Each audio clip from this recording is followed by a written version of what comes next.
Hello, welcome back to Housing Policy and Planning and the Seminar in Housing. In this video, I'm going to introduce the chapter 1 of the textbook mostly. So I'm going to introduce what this course is going to be about. So basically, why affordable housing? Why housing? Why housing policies? We know that without intervention from the government, the market may fail providing low-income and affordable housing.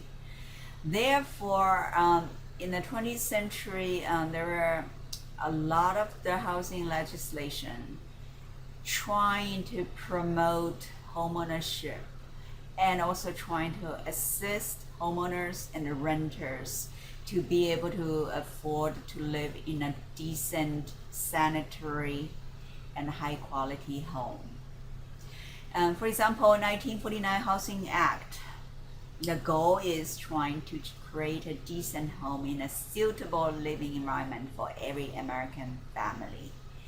And then the 1949 Housing Act also tries to clear the slums in urban areas. An earlier housing act, the 1934 Housing Act, established the Federal Housing Administration, FHA. And from then on, FHA has been one of the major federal government entities helping to provide low-income and affordable housing in the United States, starting from the 1937, the initiation of the public housing projects in the United States, all the way to the 1965, the creation of HUD, the U.S. Department of Housing and Urban Development. And then 1974, the CDBG, Community Development Block Grant, was created, providing local communities with funding in housing and community development. Later on, we're going to mention about which kind of projects will be eligible under the CDBG funding and also some other funding. And we're going to mention about the evolution of all the housing policies and subsidies and how those subsidy programs have changed over time to respond to the changing housing conditions and the demographics of the United States. So basically, the United States has constructed and rehabbed more than 5 million housing units for low-income households. It's still not enough. So that means that a lot of people are still not able to live in a decent home and affordable to them. The Section 8 rental vouchers, which is the voucher given out to a household when they look for a place to rent. The voucher will pay the difference between the fair market value of the rental units and what they can afford to pay.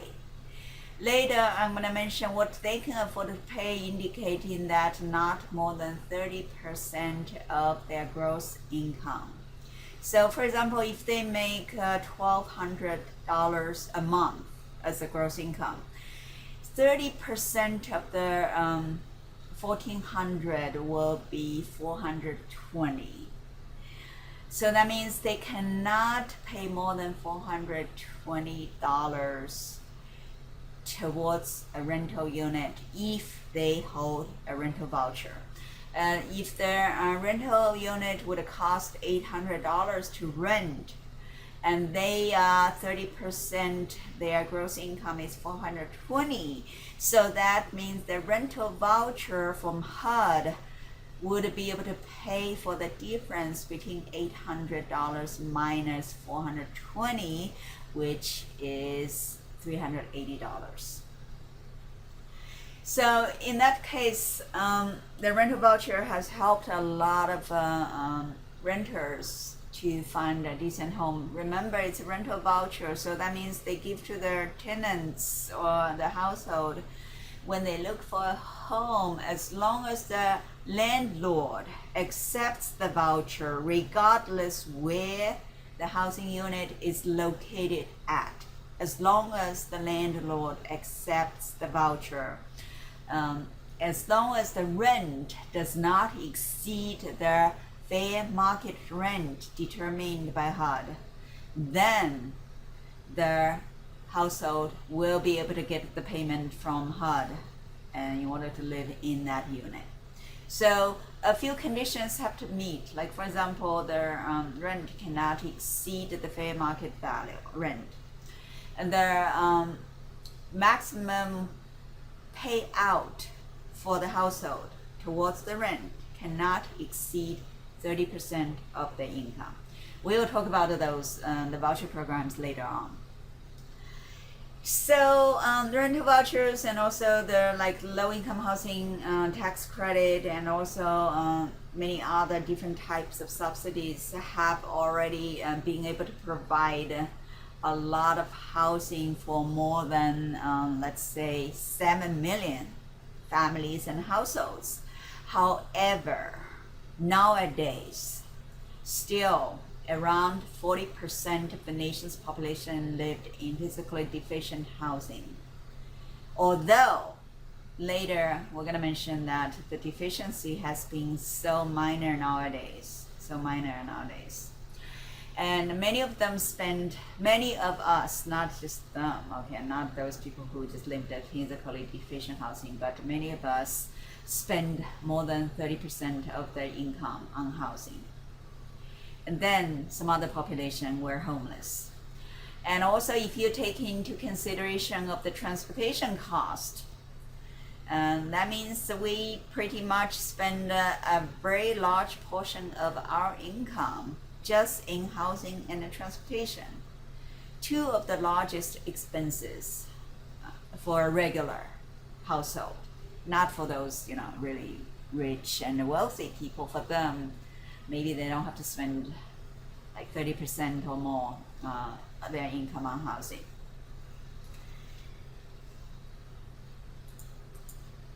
So there, as I mentioned before in the syllabus introduction, mostly our course will focus on low-income and affordable housing policies and programs. We're going to focus on the strengths, weaknesses, challenges, and also we're going to introduce some other policies and strategies to provide housing. And also we're going to look at the taxation policies, mortgage lending regulations, land use decisions, real estate transactions, and other activities, how they relate to the housing policy, and they work together to provide low income and affordable housing. And remember, this is going to be a general overview of housing policy in the United States. We cannot really solely focus on one or two techniques. We will mention a few important ones, but we cannot really focus on all of them. So why housing matters? Housing matters to the economy, to the household, to the environment, and to every aspect of the society. So for each of us, the basic function of housing is shelters. We need shelters, right? Everybody needs a shelter. We cannot just live on the street and, homeless. So housing serves as the basic shelters to shelter us away from the weather elements and danger and, all the other things, and also provide a safe place for us to be away from work and to be away from other people and other things. And housing is also important to us because it's a real asset. For many of us, if we don't sell them in all our lifetime, we just hold this house and then we just stay in the house for a long time and forever, for generations, then the function is mostly for us is shelter. But it is a real asset. So that means the value can change, and most housing values would increase depending on where you're located. If you're located in a district, your housing would appreciate. The appreciation is not about housing itself unless you do rehab or redevelopment and some other things. The real appreciation comes from the scarcity of land, because land is fixed. Housing or units you can change, but land you cannot expand the land. Okay, so that means land is scarce. That means when we say a real estate property increases in price, mostly that means the land increases the value unless you make major improvements on the housing structure. So that means the housing structure can change values. If the value increases drastically, we will know that during the pandemic, actually, because of this shortage of the housing supply, and also because of low interest rates, and also because of the remote working, induced high mobility. That means certain housing markets actually have a shortage of housing, driving up the housing price. In South Florida, it's a lot of the housing units have increased in price drastically. If you know, somebody who owns a home actually increased a lot of value. So that means if you sell the house now, and then you move to a less hot market, like a little colder, cool market, and then you are gonna gain some assets. When you sell the house here in your pocket, you're gonna have all those gains.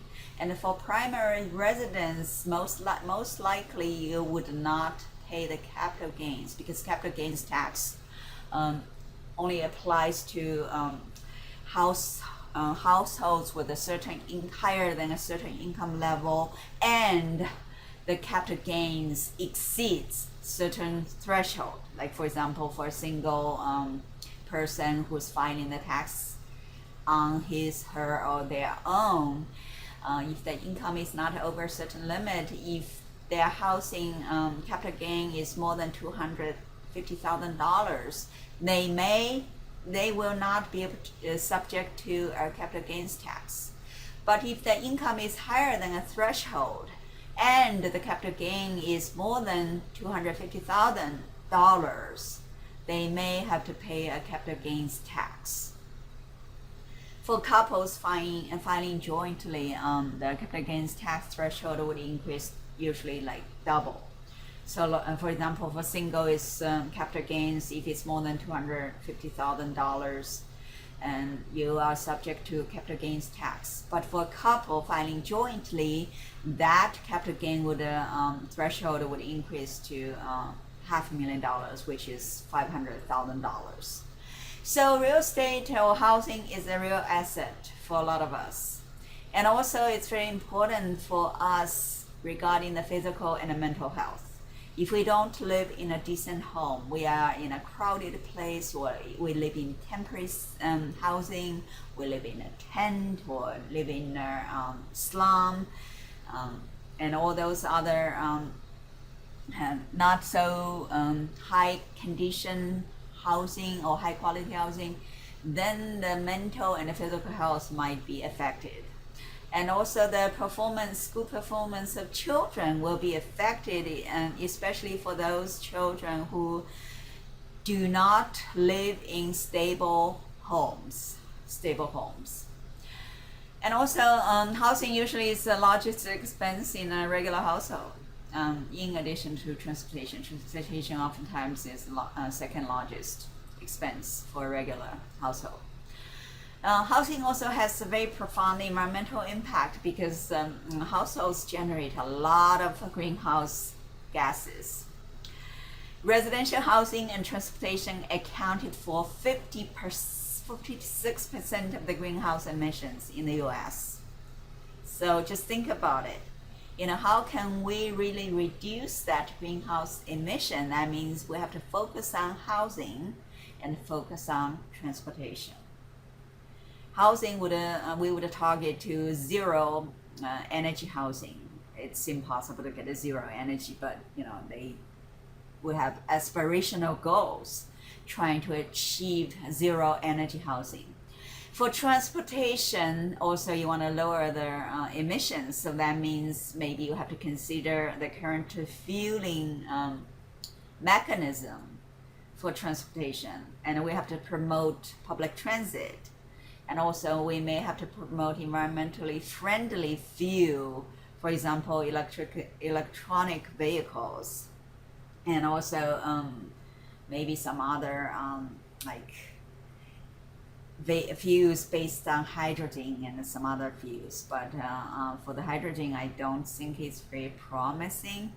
But right now the EV is the adoption of EV has been increasing, although it's still very expensive, and also EV itself also relates to electricity. The electricity sometimes is generated through like burning coals and also some other not very sustainable methods. So that means even electronic vehicles, we have to consider the energy consumptions, indirect energy consumptions, and also greenhouse emissions. Housing also has very profound economic impact. It's one of the largest contributors to the GDP, the gross domestic product, in 2012. And also it's roughly around 17.8% of GDP in 2012. And also 100 new homes generate additional 69 jobs and 4.1 million in income annually in 2015. So I think 2012 might be 16%, but it's hovering around that share of the GDP over the time. And this is just about the percentage of GDP. And we talk about housing itself, but also you have to consider furnishings, not only the construction materials, furnishing, construction workers, rehabilitation workers, redevelopment workers, utilities, and also improvements. All those contribute to the economy. The goals of housing policy is to have multiple goals: preserve, expand supply of the housing, and also make them more affordable, and also promote social economic diversity in residential neighborhoods, and also help households build wealth and to strengthen families, and also link housing with the essential supportive services. So which kind of supportive services? The supportive services mostly would relate to like, for example, the assisted living facilities for the seniors. They need medical services, and also they may need food services. And also supportive services could be related to the homeless population. You may want to provide job trainings, mental health services, physical health services, and also some other groups of some housing types for some other types of households. You may need to provide supportive services to them. And also another goal is to promote balanced metropolitan growth for housing, especially trying to, if you're going to have a lot of jobs, I apologize for the phone. If you're going to have a lot of jobs created in one place, and then you may need housing to come up, right?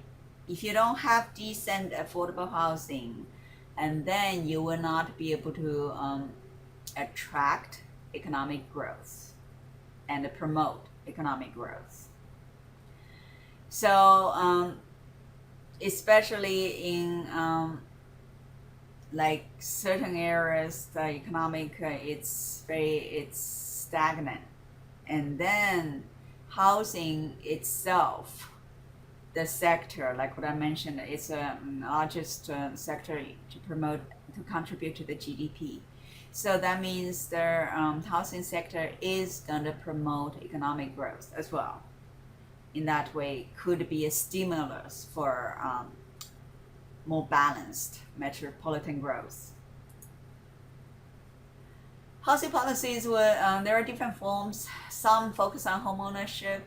Later I'm going to mention actually the federal housing policies in the 20th century, mostly focusing on promoting home ownership because there are a lot of benefits owning a home. So there are a lot of policies focusing on home ownership. And also there are subsidies helping provide rental housing, and also helping provide rental subsidies directly to the households, like rent assistance or rental vouchers, or even during the COVID-19, the stimulus money has been helpful for a lot of people to pay for rents and mortgages. And also housing policy sometimes also focus on cooperatives. Cooperatives will be like co-housing or some other concepts that I'm going to mention later. And also cooperatives sometimes also means the ownership could be shared among different entities. Like for example, the community land trust is one type of cooperative. So that means the land trust own the land, but the owners own the buildings. So the cooperatives can have different forms or different format. And then you have this mutual or co-housing. Co-housing basically different households live together, and then they share maybe a kitchen, or they share their responsibilities to maintain the housing, and or maybe they have gardening and some other things, co-housing. In that way, they can reduce the housing cost. And then the community land trust. Community land trust, or land trust, sometimes they just call land trust, okay, or land bank. In those land trusts or land bank, one organization or multiple organizations would purchase vacant or dilapidated land or housing units, and then they redevelop them, or they even just develop new units, and then they sell the building to people, but they maintain the ownership of the land.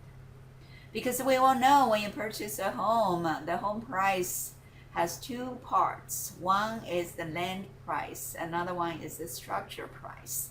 But in the land trust, the trust owns the land, and the home buyers only have to pay for the structure, which greatly reduce how much the housing would cost and make the housing more affordable.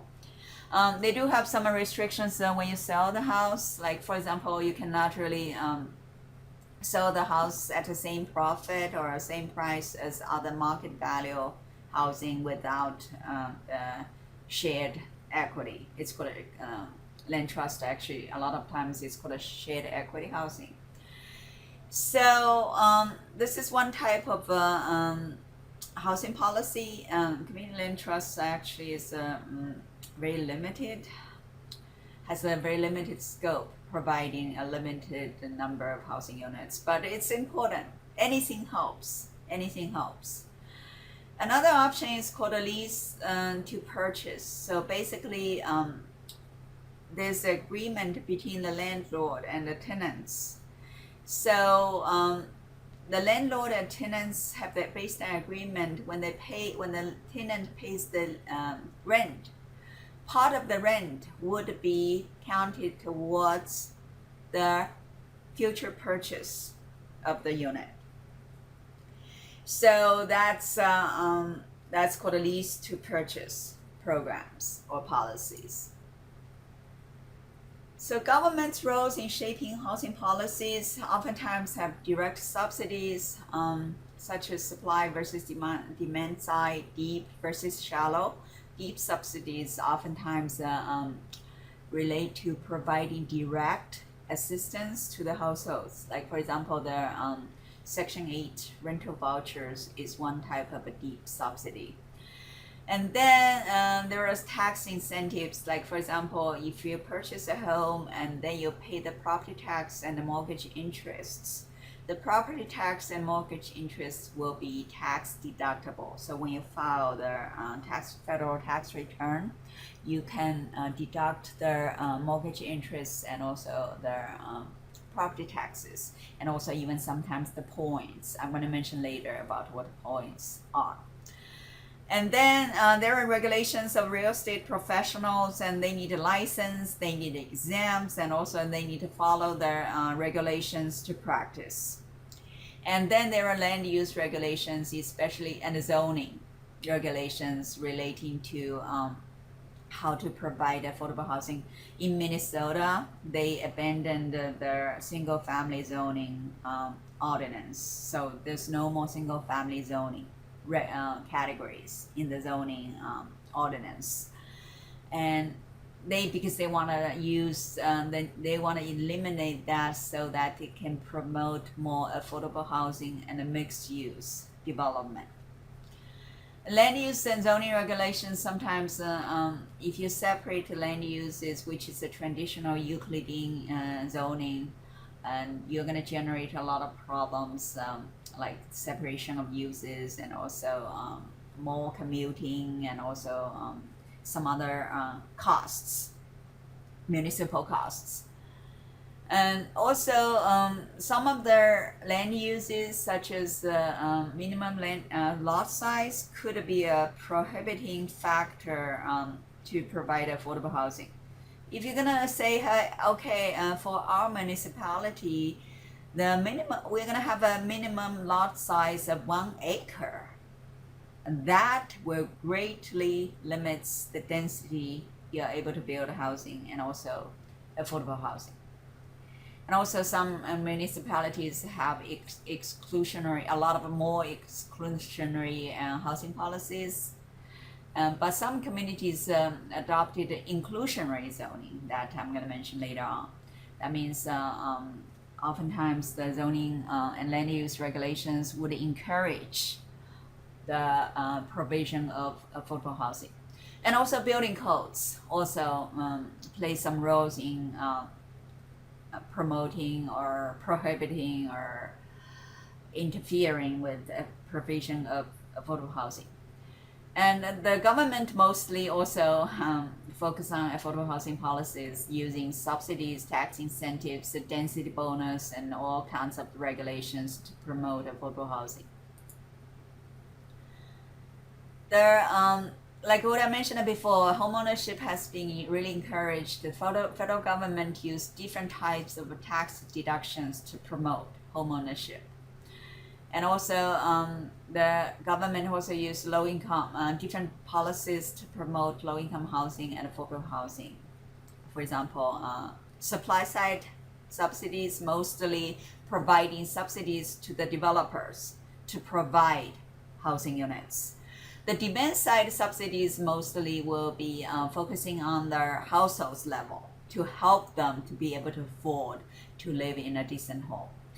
And also there are block grants, which is a lump sum of grants.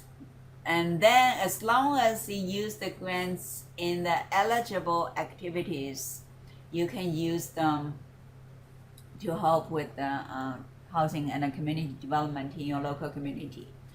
And also there are other regulations in lending, like for example, trying to limit discrimination in the lending practice. So Home Mortgage Disclosure Act regulates that you cannot discriminate borrowers simply based on their protected categories such as race, ethnicity, national origin, and some other categories. Federal housing and community development legislation has very comprehensive legislation trying to promote affordable housing and homeownership and trying to promote community development. So we're going to cover those later on. If you're going to take the AICP exam, you are going to focus on quite a lot of the housing and the community development legislation and laws, specific cases, and also what those cases imply in providing affordable housing. There are some common glossaries here: area median income, AMI. In the future, I'm going to use that a lot. So when I say hard income limits, you should know that means that the threshold to be qualified to receive certain subsidies based on your household size. Income limits is oftentimes based on the local market conditions and household conditions. Like, for example, Palm Beach County or Broward County, they would have their own income limits. And the fair market rent also, it's based on smaller areas. So when we classify the income categories, when I say extremely low income, you should know that's less than 30% AMI. And when I say moderate income, it's between 80% and 120% AMI. Anybody who makes less than 80% of the AMI, we classify them as low income. They will be qualified for a lot of housing assistance programs. Even some of the programs even help those moderate income households. So for example, if the area median income for Broward County was $50,000 in 2020, and then if you make 30% of the $50,000 would be $15,000. So that means if your household makes less than $15,000 a year, which is gross income without considering like some other things, then that means you are classified as having extremely low income. So those are the income categories that you should be familiar with, especially if you're gonna do housing and community development planning as a planner in the future. Housing tenure means the financial arrangement of housing status.